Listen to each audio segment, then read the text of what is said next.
स्वागत है श्री खोज में। लास्ट वीडियो में जो हमने किया था कंटेंट, उसमें कुछ समय कुछ ज़्यादा लग रहा था, इस वजह से उसके बचे हुए रिमेनिंग कंटेंट को भी खत्म करते हैं।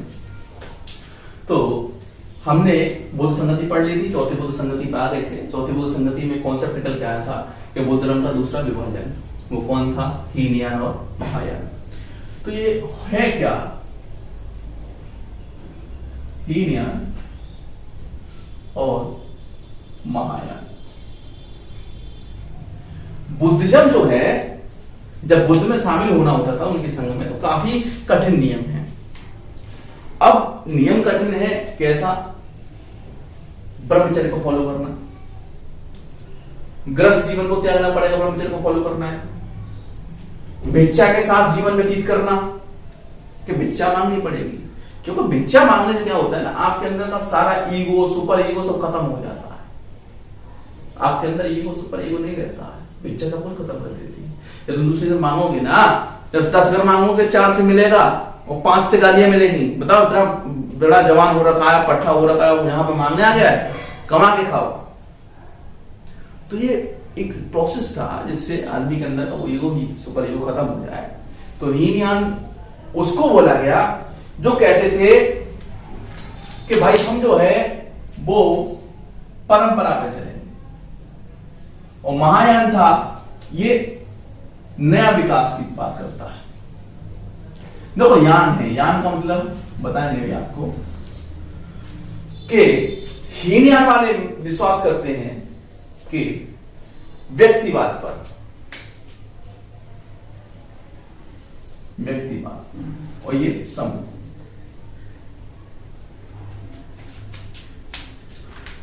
व्यक्तिगत त्यागेगा, व्यक्ति मेहनत करेगा तो व्यक्ति निर्वाण को प्राप्त करेगा। ये कहता है कि भाई ठीक है, व्यक्ति करेगा, लेकिन व्यक्ति की सहायता देने के लिए समूह भी होगा। और यहां पे क्या होगा, एक महायान होगा, एक बड़ा सा यान होगा, उसको लेकर के उस बड़े से यान में जो उसके फॉलोअर्स उसको बैठा करके और भवसागर से पार करा देंगे। वो पार कराने वाले कौन है? दैट बोधिसत्व। बोधिसत्व, ये बोधिसत्व जो है, ये बोधिसत्व उस महायान के ड्राइवर होंगे और बिठाएंगे, पार करा देंगे। यहां बोलते हैं व्यक्ति खुद करेगा तब वो पार होगा भवसागर से। तो हीन का मतलब भाई गिरा हुआ पुराना परंपरावादी सोच, और महायान नई सोच। यहां बात करते हैं ये कि साहब हमें जो है क्या करना चाहिए कि यहां हीनयान में किसका पालन करना था? ब्रह्मचर्य का। लेकिन यहां कहते हैं ये गृहस्थ भी इसमें एंटर कर सकते हैं। महायान वाले कहते हैं गृहस्थ भी एंटर कर सकता। ये कहता है कि भाई यहां पे एंट्री किसको थी? ब्रह्मचारी को, ब्रह्मचर्य। और यहां ग्रस्त। ग्रस्त ब्रह्मचारी का मतलब क्या जानते हैं? चलिए इस पे बात बाद में करें, कभी मुझे बात होगी तो बताएं ब्रह्मचर्य आखिर है क्या। कि if you don't get a physical relationship with another gender या अपोजिट जेंडर के, यू बिकम ए ब्रह्मचारी, या सम अदर थिंग्स, तो कुछ और है ब्रह्मचारी। इसके बाद में करेंगे, पहले हम दोनों के बीच में अंतर को स्पष्ट कर देते हैं, जब और स्पष्ट करते हैं। एक बात देखिए, जैसे एक तरफ एक स्टूडेंट है जो अपनी मेहनत को शुरू करता है और सहारे के लिए देखता है, पहले टॉपिक डिवाइड कर लिए, जिसके एग्जाम की टॉपिक तैयारी कर रहा है, टॉपिक डिवाइड करने के बाद में उन टॉपिक को एलोबरेट करा, फिर देखा कि मुझे किस टॉपिक में कहां से पढ़ना है, ये देख लिया। बोले हिस्ट्री पढ़नी है भाई, फला चैनल से पढ़ने की, स्टडी सोच से पढ़नी है, ठीक, पढ़ लिए। पढ़ने के बाद वो अपना प्रैक्टिस करेगा और मेहनत करेगा, निकल जाएगा। लेकिन दूसरी तरफ कोचिंग जगत की भ्रामक स्थिति है। बोले हम आओ बैठो हमारी गाड़ी में और हम तुमको 6 महीने के अंदर जो तुम बैच करोगे ना, अगले 6 महीने बाद तुम दरोगा हो, या 3 स्टार लगा के आओगे। कि तुम जो 1-1.5 साल का जो कोचिंग करोगे ना, लाखों की फीस दे करके, तुम सीधा IAS IPS बन जाओगे। कितना % सिलेक्शन होता है बताइए जरा। नामी कोचिंग सेंटर्स की बात कर लेते हैं, कितना % सिलेक्शन होता है? एक बैच में से एक सिलेक्शन नहीं हो पाता। अगर रेशियो बात करें, थोड़ी डरावनी स्थिति जरूर है। लगता है कि डर लग रहा है कि सर एक बैच में एक सिलेक्शन नहीं, मेहनत क्यों करें? मेहनत इसमें से करोगे कि वो देखो मार्ग दिखा सकते हैं आपको। चलना आपको है, लेकिन आपको डिपेंड हो गया, अरे सर है, सर कर दिया, इससे स्ट्रीम क्या बाहर आना है, ऐसा कुछ नहीं है। अगर जो टीचर ये कहता है 100% मेरे नोट से आता है, वो सरासर झूठ बोल रहा है भाई, क्योंकि अब टीचिंग का मतलब एंटरटेनमेंट हो गया है।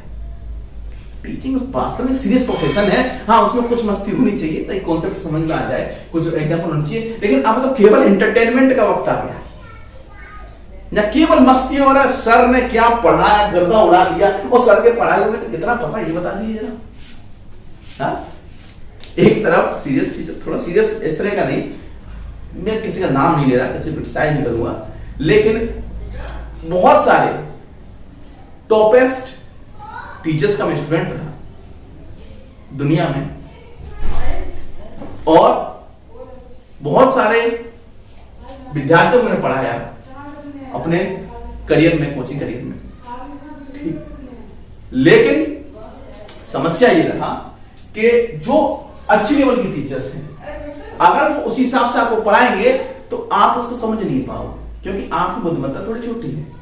लेकिन एक एंटरटेनमेंट करके पढ़ाएगा, वो आपको कंफर्ट जोन से बाहर नहीं निकालेगा, वो कभी नहीं बताएगा आपको वो बुद्धिमत्ता में 2 विभाग, तो बोला 1 हुआ था, ज्यादा लोड क्यों ले रहा है, ठीक। वो बताए, वो कभी नहीं बताएगा कि भाई what is the meaning of निब्बाड़ा और इस तरह की चीजें। ये समस्याएं हैं। तो हीनियन महायान के एस्पेक्ट में समझा रहे थे। तो जो बेस्ट लेवल के टीचर्स हैं, आप अगर उनके क्लासेस लेने का मौका मिले, जैसे प्रोफेसर हैं, इवन जब मैं लॉ में था टीयू के अंदर, तो मैंने सर दीपक मिश्रा जी की क्लास ली, जो हमारे former chief justice of India है, उनकी क्लास में वो काहे मजाक मस्ती इस तरह का नहीं करते हैं, कॉन्सेप्ट समझाते हैं, चीजें चलती है, लेकिन एक अलग डायरेक्शन होता है, एक ऑरा होता है टीचर का, सरल भाषा में बड़े से बड़े कॉन्सेप्ट को समझा देना। क्योंकि देखो, जो रिक्वायरमेंट है ना किसी भी एग्जाम की या किसी चीज को पास करने की, वो मान लीजिए 1 गिलास पानी है, तो ये जब भी भरेगा जिसमें 1 गिलास वाटर होगा तभी भरा जाएगा। अब आप कहोगे नहीं मैं इसमें 50% वाटर डाल दूंगा तो ये भर जाएगा, नहीं, रिक्वायरमेंट है यहां तक इसको भरने की, तभी आप गिलास को भरा मान पाएंगे। आप कैसे भरते हो तुम पे डिपेंड करता है ना। सारी चीजें डेप्थ में जाननी होती हैं, ऐसा कुछ नहीं होता कि नहीं ये नहीं आएगा, ऐसा कुछ नहीं है, जानो, नॉलेज का एरिया वाइड करो। आजकल जो क्वेश्चन आ रहे हैं ना, यूपीएससी का पेपर उठा के देखो, बुद्धिज्म से क्वेश्चन डील नहीं कर पाओगे। क्यों? क्वेश्चन बुद्धिज्म से आता है, टर्मिनोलॉजी पूछता है, लेकिन टर्मिनोलॉजी थोड़ा वाइड है, यहां तक तुम तैयार करोगे, उसके बाद उस वाइड टर्मिनोलॉजी पे जाएंगे ना, ठीक है। एक सीरीज हम अलग से निकालेंगे कुछ इस तरह की जो स्पेसिफिक होगी, ठीक है। तो धीमे धीमे समझ को विकसित करो, वहां तक पहुंचाओ, तब बात बनेगी। हम लोग बात कर रहे थे हीनयान महायान की दोस्तों, हीनयान परंपरावादी है, महायान नई सोच की बात करता है। अब देखो यहाँ थोड़े लिबरल हो गए ना नियम, यहाँ नियम सख्त थे, अब जब लिबरल हो जाएगा तो दुनिया लिबरल में जाना चाहती है, तो महायान का ज्यादा विकास हुआ और हीनयान का विकास कम हुआ। और बड़ा आश्चर्य की बात मैं बताऊं कि करीब 7वीं या 8वीं शताब्दी में एक नया निकला, वो था तंत्रवाद, ठीक, तंत्रवाद। और तंत्रवाद में क्या निकला? वज्रयान। वज्रयान, हीनयान महायान के बाद भी कुछ निकलता है तो वज्रयान, ठीक है। अब इस तंत्रवाद की बात करते हैं, ठीक है। तो डेवलप हुआ कहां पर? तिब्बत में। तिब्बत में बहुत एस्टेब्लिश हुआ, और इसके हेड जो होते हैं वो लामा होते हैं। तो लामा इसके हेड होते हैं। जब अच्छा इसके पीछे देखो एक इंटरनेशनल मुद्दा काफी जुड़ा हुआ है, अभी भी कोई चर्चा का विषय कभी बन जाता है, तो इसके हेड होते हैं लामा। जैसे हमारे इंडिया में जब चाइना ने कब्जा किया किस पे? तिब्बत पे। तिब्बत को सिर्फ सेना भी थी, तो तिब्बत में जो धर्मगुरु थे और धर्मगुरु वहां के राजा होते हैं, दैट इज कौन थे? दलाई लामा। अब दलाई लामा इंडिया चले आए, और इंडिया में नीति है कि अति देवो भव, हमने दलाई लामा को इंडिया में ले लिया, और कोई दिक्कत नहीं। चाइना ने हमसे वापस मांगा कि आप दलाई लामा को वापस कीजिए, वो यहाँ से बहादुर भगोड़े हैं, इंडियन मना कर दी। भाई हमारा पॉलिसी अतिथि देवो भव। उस समय के जो पर्सन्स थे, गवर्नमेंट पर्सन्स, उनको लगता था कि चाइना हमारा बोजम फ्रेंड है, हमारा भाई है, पंचशील सिद्धांत चलता है, लेकिन चाइना ने धोखा दे दिया इंडिया को, और चाइना ने युद्ध कर दिया। ऐसा 62 की लड़ाई इसी वजह से हुई थी, ठीक है। लामा आज भी इंडिया में रहते हैं, दलाई लामा, धर्मशाला में उनका निवास है। और यही लामा के जो सेकंड लामा बनने वाले थे, दलाई लामा के बाद में जो अगले लामा बनते, जैसे पोप, ये जो मैं कंफ्यूज हूं ना, जैसे पोप क्रिश्चियनिटी में सबसे टॉप की पोस्ट कौन सी होती है? पोप की। अब पोप जो होता है क्रिश्चियनिटी टॉप होता है, इस तरह से इस शाखा में सबसे टॉप का पोस्ट क्या है? लामा का है। तो दलाई लामा थे, दलाई लामा के बाद जो लामा बनने वाले थे वो लामा क्या अभी कुछ दिन पहले ही न्यूज में आया था कि जो लामा बनता है ना, तो लामा के लिए ऐसे नहीं किसी को भी लामा बना देंगे, कुछ सिंबल्स होते हैं जो सपने में दिखाई देते हैं और बताया जाता है ये फलाना व्यक्ति ये लामा होगा। तो वो बच्चा जो लामा बनने वाला था उसको चाइना ने किडनैप कर लिया। अब वो चाइना के कब्जे में है, क्योंकि चाइना वहां से उस चीज को खत्म करना चाहता है। वो अपनी जो आइडियोलॉजी वो थोपना चाहता है, उस आइडियोलॉजी को खत्म करना चाहता है। उस आइडियोलॉजी खत्म करने के लिए अगले लामा को उसने किडनैप कर लिया और देन वो लामा चाइना में पढ़ रहा है, चाइना में बड़ा हो रहा है। अब वो उसकी जगह किसी दूसरे लामा को बिठाएगा, कठपुतली लामा। ठीक, बड़ा गंभीर इंटरनेशनल मुद्दा है, समझ गए? ठीक है, तो हम समझ जाते हैं। उसके बाद में देखिए कुछ फैक्चुअल इन्फॉर्मेशन फटाफट खत्म करते हैं, कुछ ज्यादा बड़ी बात नहीं है। नहीं तो बुद्ध धर्म में बहुत सारी स्त्रियों की जिक्र आता है। तो स्त्रियां कौन कौन? प्रजापति गौतमी बुद्ध की मासी, बौद्ध धर्म शामिल होने वाली पहली महिला, कोई दिक्कत नहीं। यशोधरा पत्नी है, कोई दिक्कत नहीं। नंदा बहन है, बुद्ध धर्म शामिल हो जाती है, उन्हें भी स्वीकार करते हैं। छेमा कौन है? छेमा पत्नी है अजातशत्रु की दोस्तों, जो उन्हें भी शामिल करते हैं। आम्रपाली सर्वविदित है, वैशाली की जो कन्या थी आम्रपाली वही है कि वैशाली की नगर वधु, उसे बुद्ध शामिल करते हैं अपने तत्वाधान में, आइए शामिल हो जाइए। और अंतिम विशाखा, विशाखा जो बेलूवन बिहार जिन्होंने गिफ्ट किया था किसको? बुद्ध को, उनकी पुत्री थी। ठीक, बेलूवन बिहार किसने गिफ्ट किया था? ये आपका होमवर्क है, पिछले वीडियो को देखिए, जानिए कौन था जिसने बेलूवन बिहार गिफ्ट किया था। ठीक है, प्रवेश करने की योग्यताएं क्या क्या थी संघ में? गृहस्थ जीवन का त्याग करना पड़ेगा दोस्तों, और जब तुम गृहस्थ जीवन का त्याग करोगे तो उसे कहा जाता था प्रवाज्या। क्या? प्रवज्या। उसके बाद जो गृहस्थ जीवन का जो त्याग करना पड़ेगा उस प्रोसेस को कहते थे प्रवज्या। और दोस्तों जो त्याग करता था उस व्यक्ति को कहते थे श्रामणेर। ये टर्मिनोलॉजी डायरेक्ट पूछता है, कुछ तरह के क्वेश्चन बनते हैं। ठीक है, कितना भी पढ़ लीजिए, इस टर्मिनोलॉजी से अवेयर नहीं होंगे, काम खत्म आपका।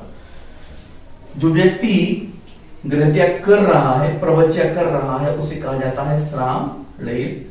वो गृह त्याग करने की जो प्रोसेस से कहा जाता है प्रवज्या।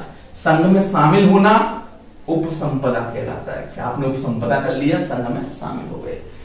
आपकी अवस्था मिनिमम 15 वर्ष की होनी चाहिए, साथ ही साथ माता पिता का कंसेंट भी होना चाहिए, कंसेंस होना चाहिए। वो बोले क्या ठीक है शामिल हो जाओ। ठीक है, और ये एक फैक्ट था, उसको देख लीजिए। जैसे नागार्जुन है, काफी महान हुए, बुद्धिज्म रिलेटेड थे, उन्होंने शून्यवाद को दिया था। नागार्जुन को एक नाम से और जाना जाता है, मार्टिन लूथर किंग, इंडिया का मार्टिन लूथर किंग नागार्जुन को कहा जाता है। इन्होंने विज्ञानवाद में बड़ा जोर दिया, विज्ञानवाद पर जोर दिया और विज्ञान से रिलेटेड सिद्धांतों का प्रतिपादन किया और रेशनैलिटी को विज्ञान के साथ जोड़ दिया और दिखाया कैसे वैज्ञानिक सिद्धांत जुड़ते हैं बुद्धिज्म की फिलॉसफी के साथ। ठीक है, मिलिंद पनमोगी इनसे जुड़ी हुई है, मिलिंद प्रश्न। आगे जैसे पढ़ते जाएंगे ना, चीजों को रिलेट करते जाएंगे। ठीक है, बुद्धिज्म से रिलेटेड हमने मोस्ट ऑफ ऑल चीजों को कंप्लीट कर लिया। इसके बाद कुछ भी अगर करना जो बचता है छोटा मोटा, उसको भी कंप्लीट करेंगे जल्द से जल्द। ठीक है, चलिए इसी तरह बने रहिए और चैनल की रीच को बढ़ाने का कोशिश करें, क्योंकि हमारा जो कोशिश है कि एक क्वालिटेटिव कंटेंट ज्यादा बड़ी पॉपुलेशन तक पहुंचे, उसमें आप लोग भी सहयोग करें, हमारी रीच को बढ़ाएं। ठीक है, और इसी तरह वीडियो को अपना प्यार देते रहें। चलिए मिलते हैं अगले वीडियो में, तब तक के लिए जय हिंद।